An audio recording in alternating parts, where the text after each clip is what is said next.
عليكم ومرحبا بكم. اليوم في الصابلي نحتاج 300 غرام فرينة، يقدر يكون اكثر ويقدر قل، دونك على حساب ما تلمنا العجينه. عندنا 100 غرام 100 غرام زبده، عندنا السكر 100 غرام سكر، وعندنا حبه بيض، وعندنا مايزينا 25 غرام 25 غرام مايزينا، ونديرو كيس لافاني ولا ليكيد كيما تحبوا. نروحوا طريقه التحضير.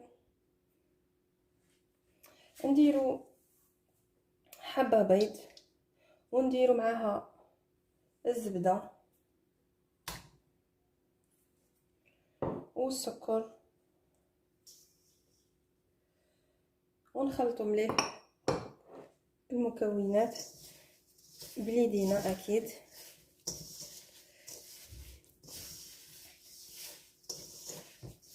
نخلطوا مليح مع بعض.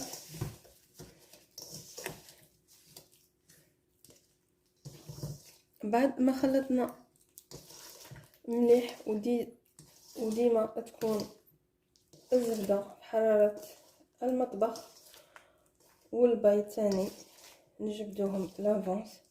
قد ما نخلطوا مليح المكونات السكر اللي هما السكر والبيض والزبده، نزيدو لافاني حوالي كيس لافاني ولا نديرو ليكيد، ونخلطو مليح ونزيدو نضيفو المايزينا اللي هي 25 غرام.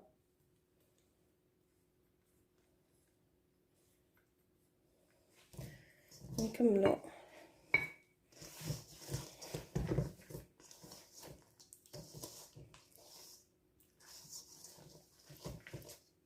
ونبدو نضيفو الزبده بشويه، ما نضيفوش كامل الكميه، نضيفو بشويه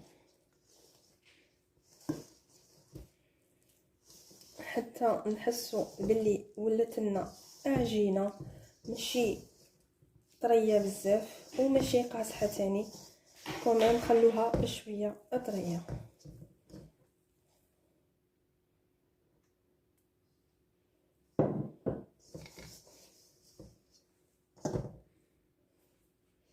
العجينه تاعي راني كملتها اللي تكون بهذه الطريقه، واللي بقات لي شويه فرينه نقدر نقولوا قد 10 غرام 10 غرامات، هي على حساب الفرينه، دي فوا تشرب دي فوا ما تشربش. وبليس تاني دي فوا حبه بيض تكون كبيره حبه تكون صغيره، دونك نديروها في البلاستيك الومنيوم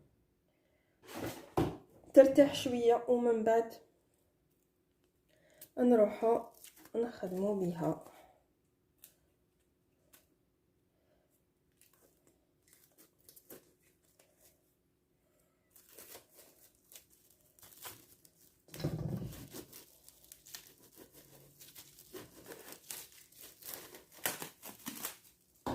بهذه الطريقه ونخلوها ترتاح.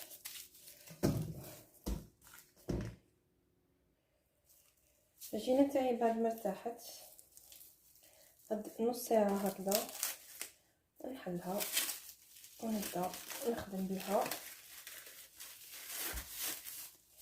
راني دايره هنا البابي تاع الفوق باش ما تلزقناش، باش تجي سهله. نحلها كامل.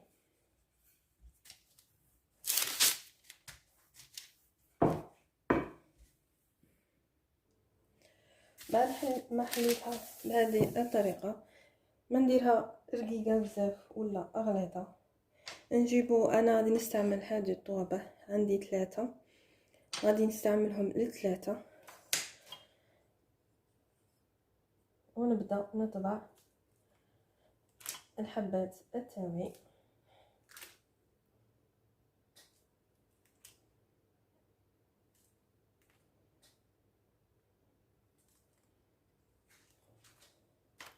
نسيو ما نديروهاش رقيقه بزاف، ديجا ما فيهاش خميره باش تطلع.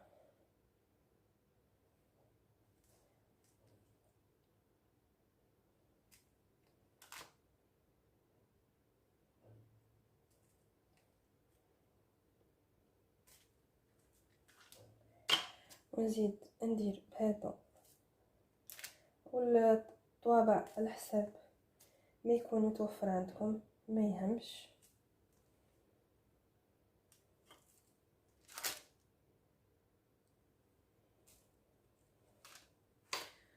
ونجيب البلا تاعنا ونديرو فيه بابي تاع الفور ولا نديرو هذا، ونبدو نحطو نستفو الحبات تاعنا ونديروهم يطيبوا على درجة حرارة 180. المهم يطيبوا بالخف ما يشدوش بزاف الطياب.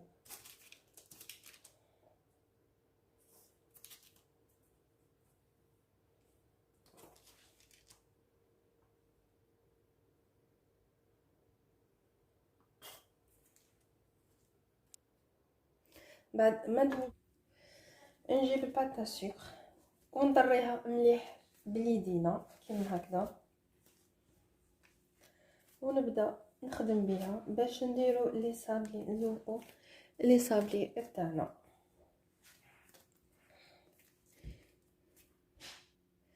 بعد ما حلينا لي باط تاع السكر تاعنا نجيبو الطوابع اللي درنا بهم الاولى لاباط ونبدو نديرو بهم،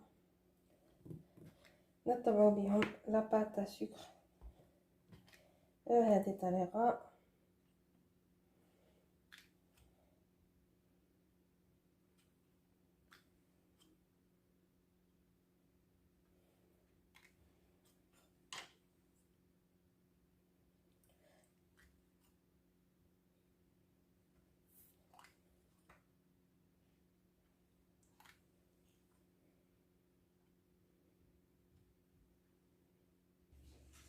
ومن بعد انا غادي نجيب هذه اللي فيها رشيم وهادو اللي كبار، ندير لها هكذا ونضغط شويه، غادي نتحصلوا على الرشيم.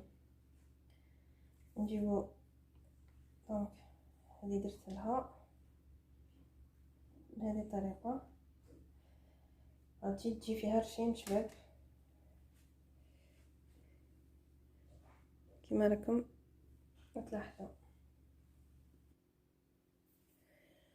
ونجيب نجيب مول واحد اخر اللي غادي يكون كيما هكا، ماشي مول اللي يطبع. غادي ندير هذوك الكارويات بهذه الطريقه، نديرها بالجنب باش يغطي لي كامل يجوا شادين كيما راكم تلاحظوا. مش عارفه اذا يتبان لكم مليح ولا لا. نزيدو نكملو الكارويات الاخرين، كل واحد غادي يكون عنده طابع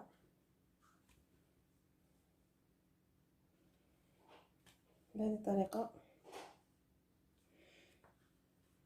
حتى نكملو كامل اللي عندنا بهذه الطريقه.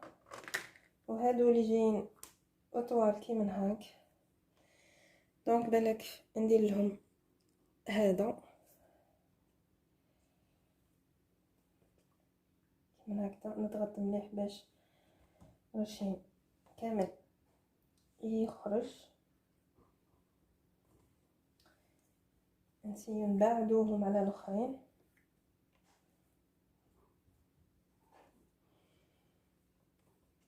كيما هكذا يخرج رشيم شباب. نقدروا نصبغوا لاباط تاعنا اي كولور اللي نحبوا، لاباط سكر، ولا نخلوها هكا ومن بعد نديكوروها. ابخي ما درنا لهم كامل الطوابع نجيبوا لاباط تاعنا ونديروا لها الكوفيتير بهذا الشكل، ونلصقوا كل واحد على حساب الرشيم تاعه. لصقوها بيان كيما هكذا، سيو تكون بيان بهذه الطريقه. ونحطوها حتى نكملو كامل الكمية. دونك بعد ما درنا لهم كامل، جبت باش درت هذه الوردة، درت باتا سكر في هذا ودرتها هنا، وباش درت هذا رشيم تاني درته في هذه اللي راكم تلاحظوا فيها، وهذه خليتها كيما هاك سامبل. غادي دروك جبت الملمع الذهبي، زدت له شويه ما زهر نو عفوا زدت له شويه ليم، ولا نبغوا نديرو تاني اي عطر عندكم، وندير كامل السطح كما راكم تلاحظوا كامل السطح.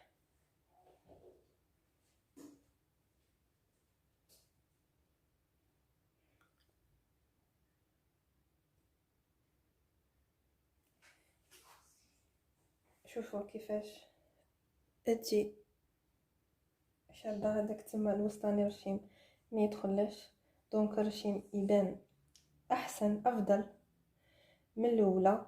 تنكملوا حتى هذا نديرو كامل هذه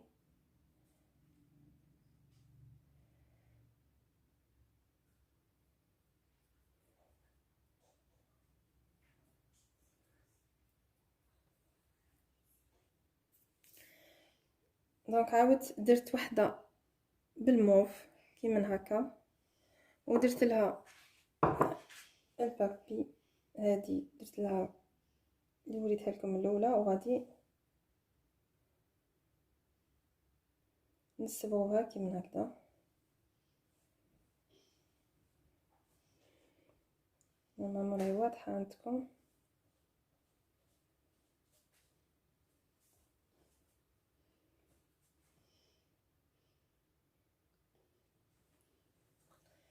تجي شابه. وهادو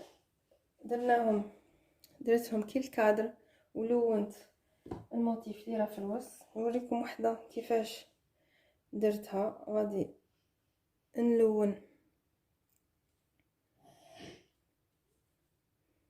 هذا الموتيف كيما هكذا،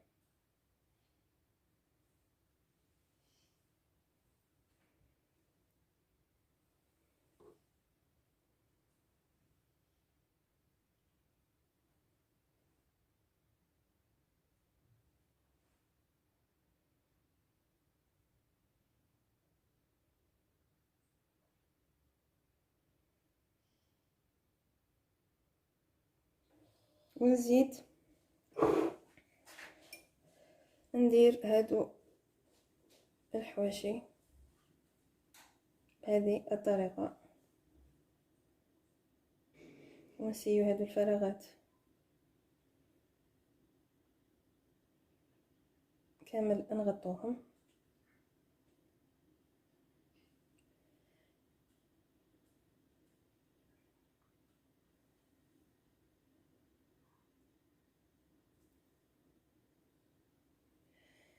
كيما هكذا.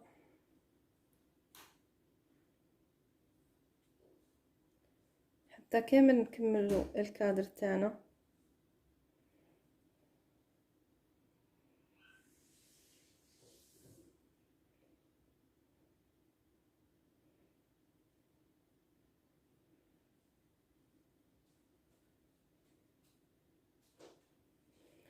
ويجي المنظر تاعها شباب.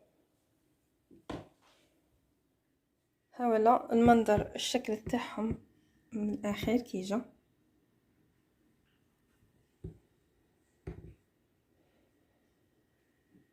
شاء الله يعجبكم.